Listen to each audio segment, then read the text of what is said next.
Hi guys, welcome back to my channel. In today's video, I'm going to show you step by step how to create new chat with Intelligence AI in QuickBooks Online.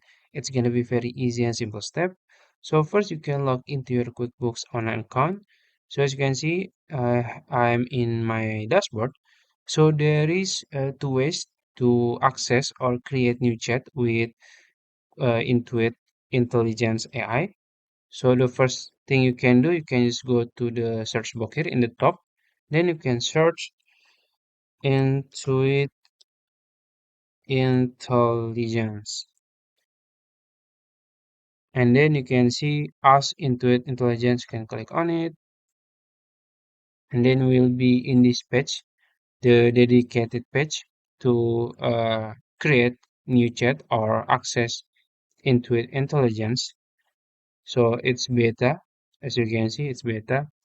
And so yeah, it's the easiest one. And the second method is you can just go to your top right corner here.